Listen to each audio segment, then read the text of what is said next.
A more casual video today. Some of you guys out there, you're being deceived. You're being deceived by a dead guy. And I know this isn't popular with all of my viewers. I've got people from all over the map who watch me. Thank you for that. Why does a lie catch on so readily? A lie from a century ago. Well, the same reason that Marxism is catching on. Things are broken. Like, very broken. What I've seen is young men watch. So I'm a little older, but what I've seen is people on the left don't get this. Especially like baby boomer era liberals. They don't understand this. After George Floyd, Mr. Floyd was killed, the political rhetoric on both sides, I'm not saying it's good on either side, but with Black Lives Matter, normal liberals, ABC, Disney, big corporations bought into this Black Lives Matter narrative. But something didn't seem right. So you can get mad at me if you're on the left, but what I'm telling you is there was a young kid from Kentucky. He was up in DC, I think it was for the March for Life. And a video came out and a native Indian man was beating a drum in this teenage boy's face and he was wearing a Make America Great Again hat. And immediately, within hours, that went all over CNN and the mainstream media as though this kid we knew everything about him. He was a Nazi, he was far right, he was alt-right, he hated minorities. Friends of mine online were saying, I'd like to punch this kid in the face. People I know were saying that. And I thought, let's hold on and let's see what's actually going on with this kid. You are the children of Israel. Before you started worshiping totem poles, you was worshiping the true living God. That's right. Before you became an idol worshiper, you was worshiping the true and living God. And this is the reason why this land was taken away from you. Do we really know all that about him from this clip? So I found much more footage. I watched, I think it was a couple hours of footage where I think the black Hebrew Israelites confronted this kid or this group or screaming at him. And it turns out these kids were there for the March for Life. They're from Kentucky, they're in the big city. They're just amped up and they're getting screamed at by their groups. You understand who the real caveman is now? And guess what? We surrounded and they won't do a damn thing. Look at this.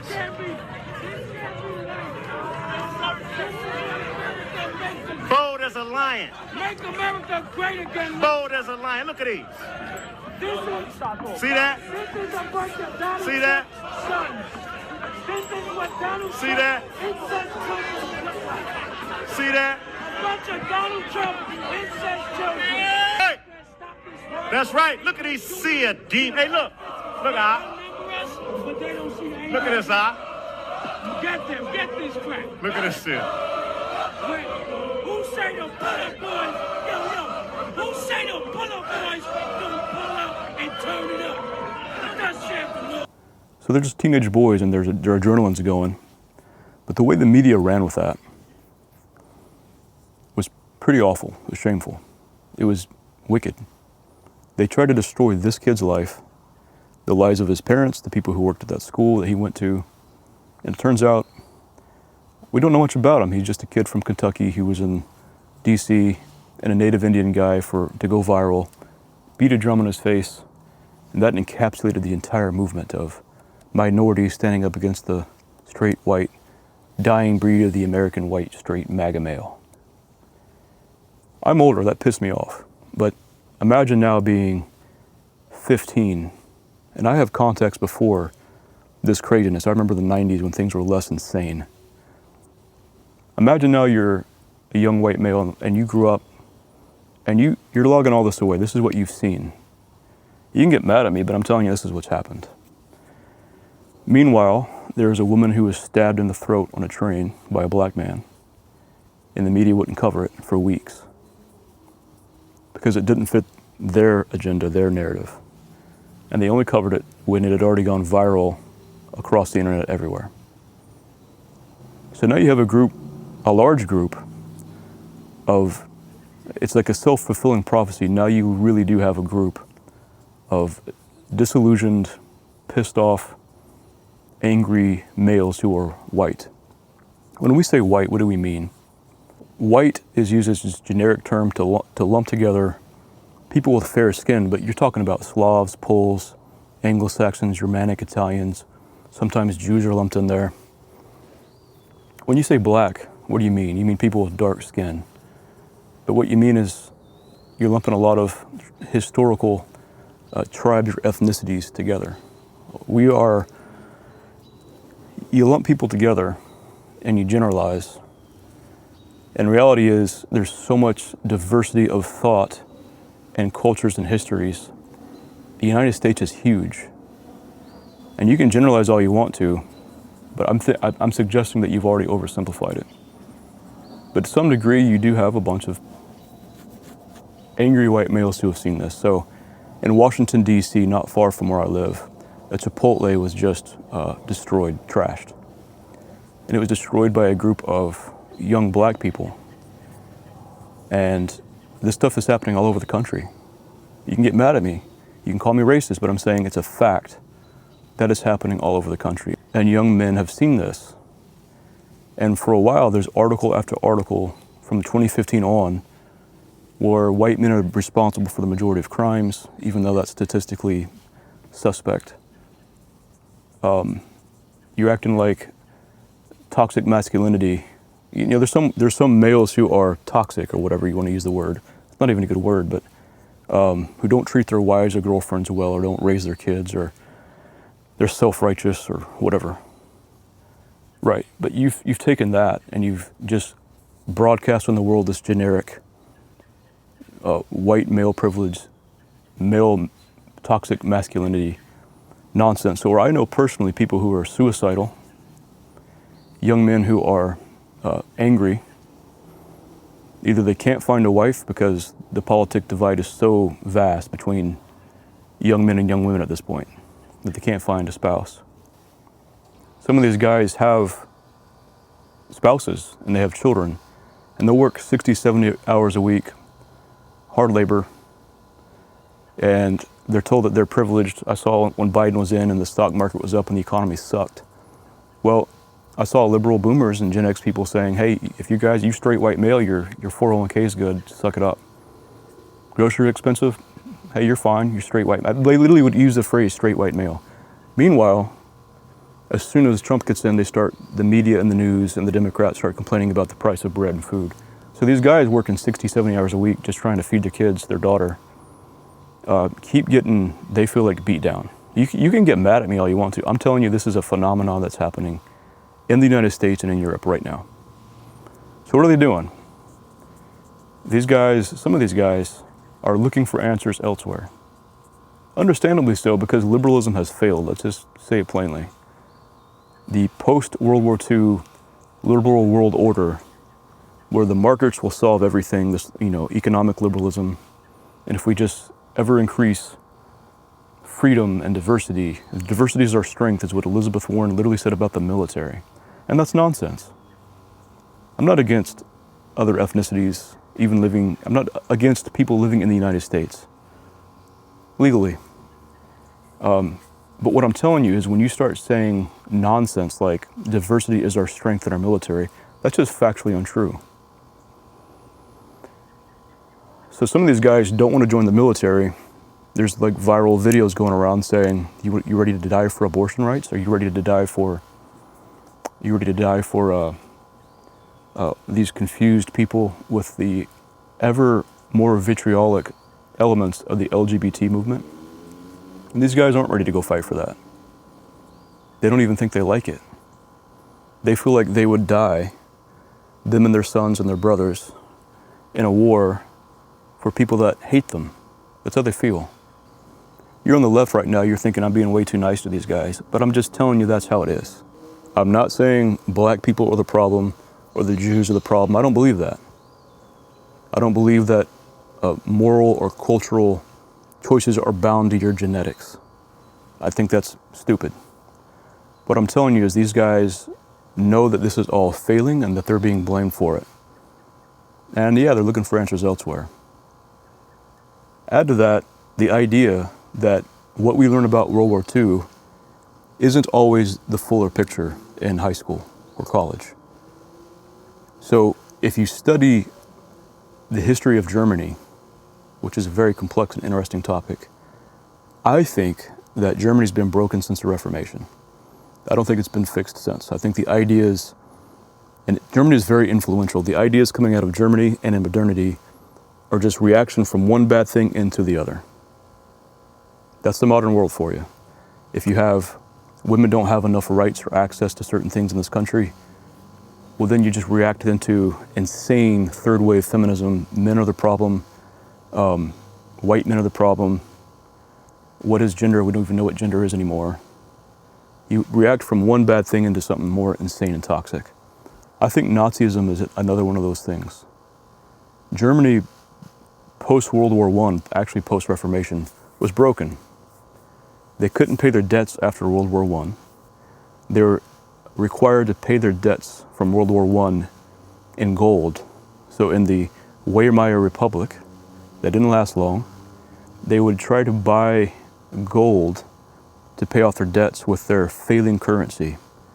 And they couldn't produce enough in their factories to back up their own currency. So mass inflation to the point where at one point, you know, you would only need a few of their currencies to get a US dollar. Within a few months, you might need 20 or 100. Soon you need tens of thousands of the German currency to get a US dollar. It's worth less than toilet paper. Germany was desperate, and so France came in and took some of their factories, occupied their factories. Germany had no way of succeeding. Add to that, you had actual, in my view, sexual depravity being promoted in Germany, in Berlin. You had a school of sexology being built in, I think it was Berlin, by a homosexual, and it was by a Jew. Now, I'm not against Jews or anything like that, but what I'm telling you is, this is a historical fact that people looked at as saying this sexual depravity in our country that's being propagated, literal propaganda.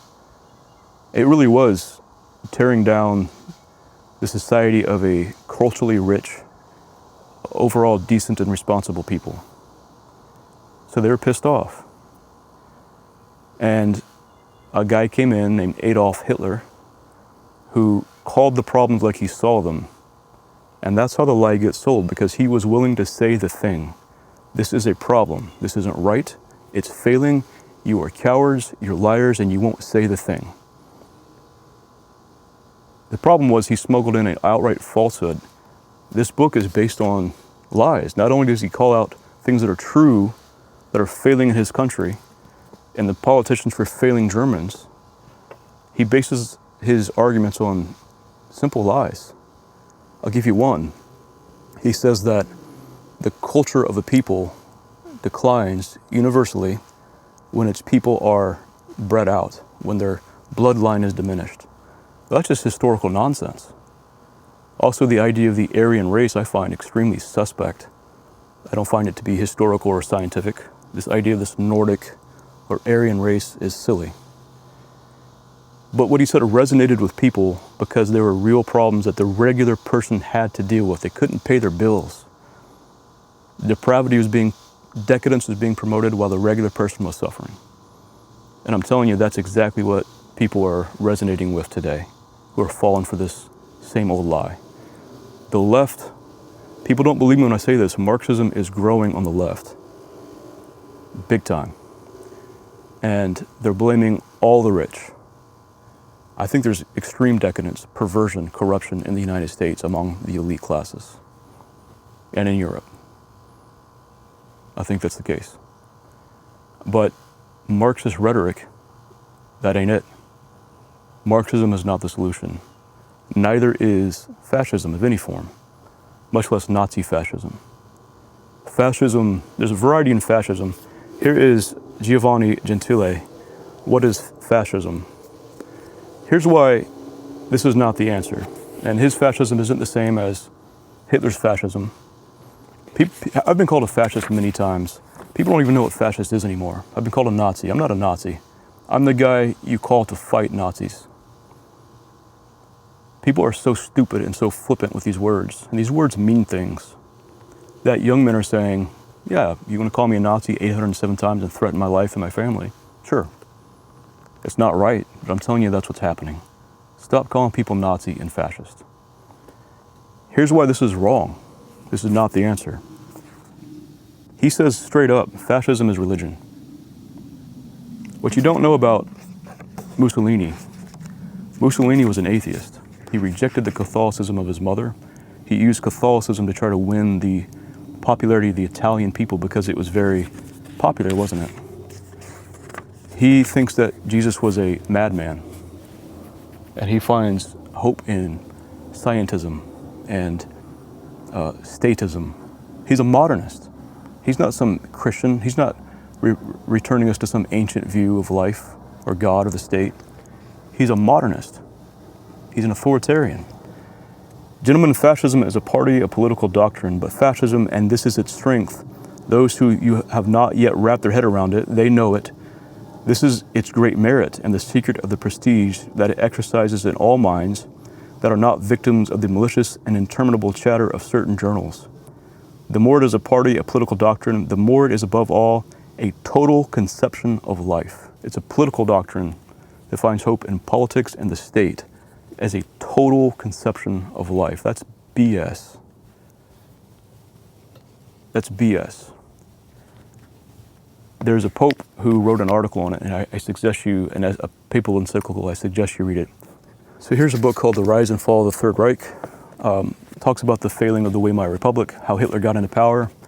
What people don't know is Hitler, like Mussolini, at first courted Protestants and Catholics, conservative people, normal conservatives, who realized that the decadence and the depravity and the economic failing was bad.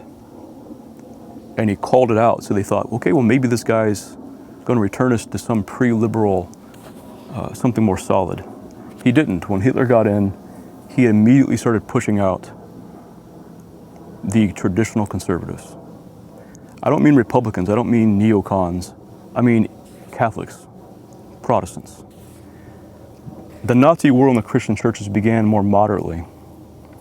Hitler, nominally a Catholic, he was baptized a Catholic as a kid, but he did not live a Catholic life, either in his private sexual life or his politics.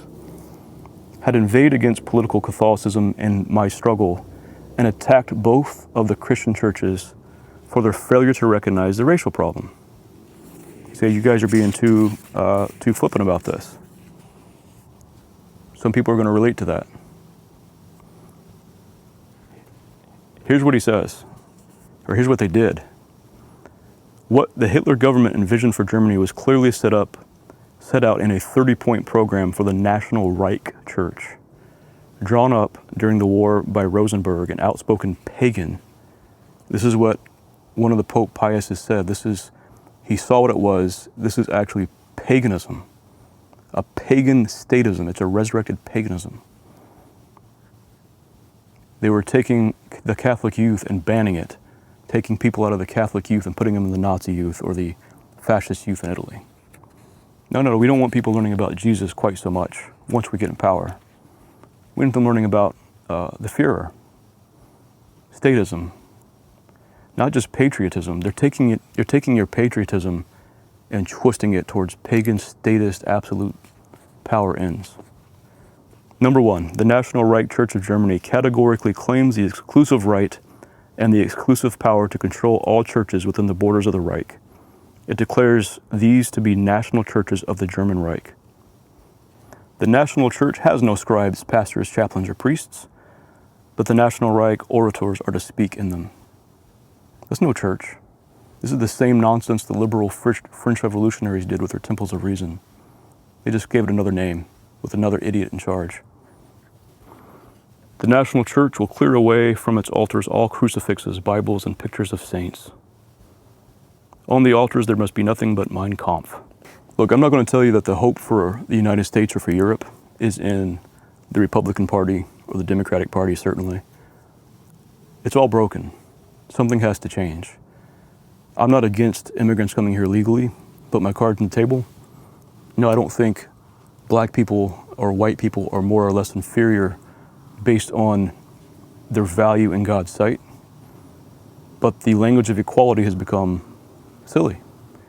And I read, when President Obama was in, I read a document from the UN saying that they're going to replace the dying white populations in small town America, Main Street America, with Somalian immigrants. They've openly been saying this for over a decade. The immigration is out of control with respect to some of the Catholic authorities. There is cause for concern in European and other countries. It's just become out of control, where every politician, Democrat and Republican, was saying so 10 years ago, in the 90s, mid-2000s, early 2000 teens. Everyone knows it. But you're a racist now if you say we have too much, too fast, from too many places. Unchecked, uncontrolled, don't even know who's coming in. You get called a Nazi or a bigot. Where the UN has been saying, no, we're going to replace dying white populations with immigrants. That's a problem. The Republicans haven't fixed it. What I'm telling you, though, is that you're reacting from one failing thing into something that's dead on arrival. It's stillborn. It's failed. It's based on lies. I wanted to be very clear on this point. Scientists in the modern era, not all, but some, are not as objective, neutral observers that we're told that they are. It turns out scientists too, institutions can be bought off, politically pressured. Look at how the World Health Organization kowtowed to China. That painting behind me, by the way, is the course of empire, where it reaches decadence and then its inevitable collapse. I hung that on my wall for a reason. It's clear that some scientists now are motivated by their postmodern deconstructionist ideology. In other words, things that we know from science. Even Richard Dawkins will say this about gender. Other scientists in the Scientific American will try to force data to fit what their views, their preconceived notions of gender should be. They'll deny reality to fit whatever political agenda they prefer. The same was true of this pseudo-scientific race theory of the early 1900s. It wasn't true. It's not science. I know this from experience. I've met too many decent black people, Hispanic people. Some of the best Marines I served with were Hispanic. It's one thing to say, yes, we should be able to talk about obvious problems of gun violence or crime, or these young people who are trashing Targets and Chipotles, but you can't say anything because they're black. Well, that's foolishness, and that's adding to the problem. But here's what I think. I also know too many decent black people. Too many, like a lot. And yes, I would fight shoulder to shoulder with them against some Nazi. Call me what you want, I don't care. These people served in the Marine Corps. What have you done? But that's not even the right attitude. What I think is happening is we're being divided deliberately based on religion, race, sides, class. Think of all the ways that Westerners are being divided. Who's doing this? Demons are doing it. And I suspect that human agency is involved. But to fall for this, it's the Jews' fault. It's the white, straight male's fault. It's the black man's fault. You've already bought the false division that's being sold to you. Some of it by foreign agencies. They're deliberately dividing the West. We know this from the internet, and I think other things are involved. Don't fall for that. What can unite us as a country is more than politics. It's more than pop culture. I'm gonna give you some hard advice, some unsolicited advice. I don't think the answer is in politics. I think the answer is whether you're white or black or anything else. If you're a man, the answer lies first and foremost, whatever other thing we have to do, in you and I doing the hard work of humbling ourselves, not kneeling before a politician or the state, but giving our hearts and being more converted to Christ. I'm not the best Christian. I'm a convert to the Catholic Church, but what I know is Mother Teresa said, if you want to change the world, go home and love your family. Life is hard. Sometimes it sucks. It just sucks. Sometimes it ain't fair. And it hurts to watch your own country dying, thinking your country doesn't even have your back.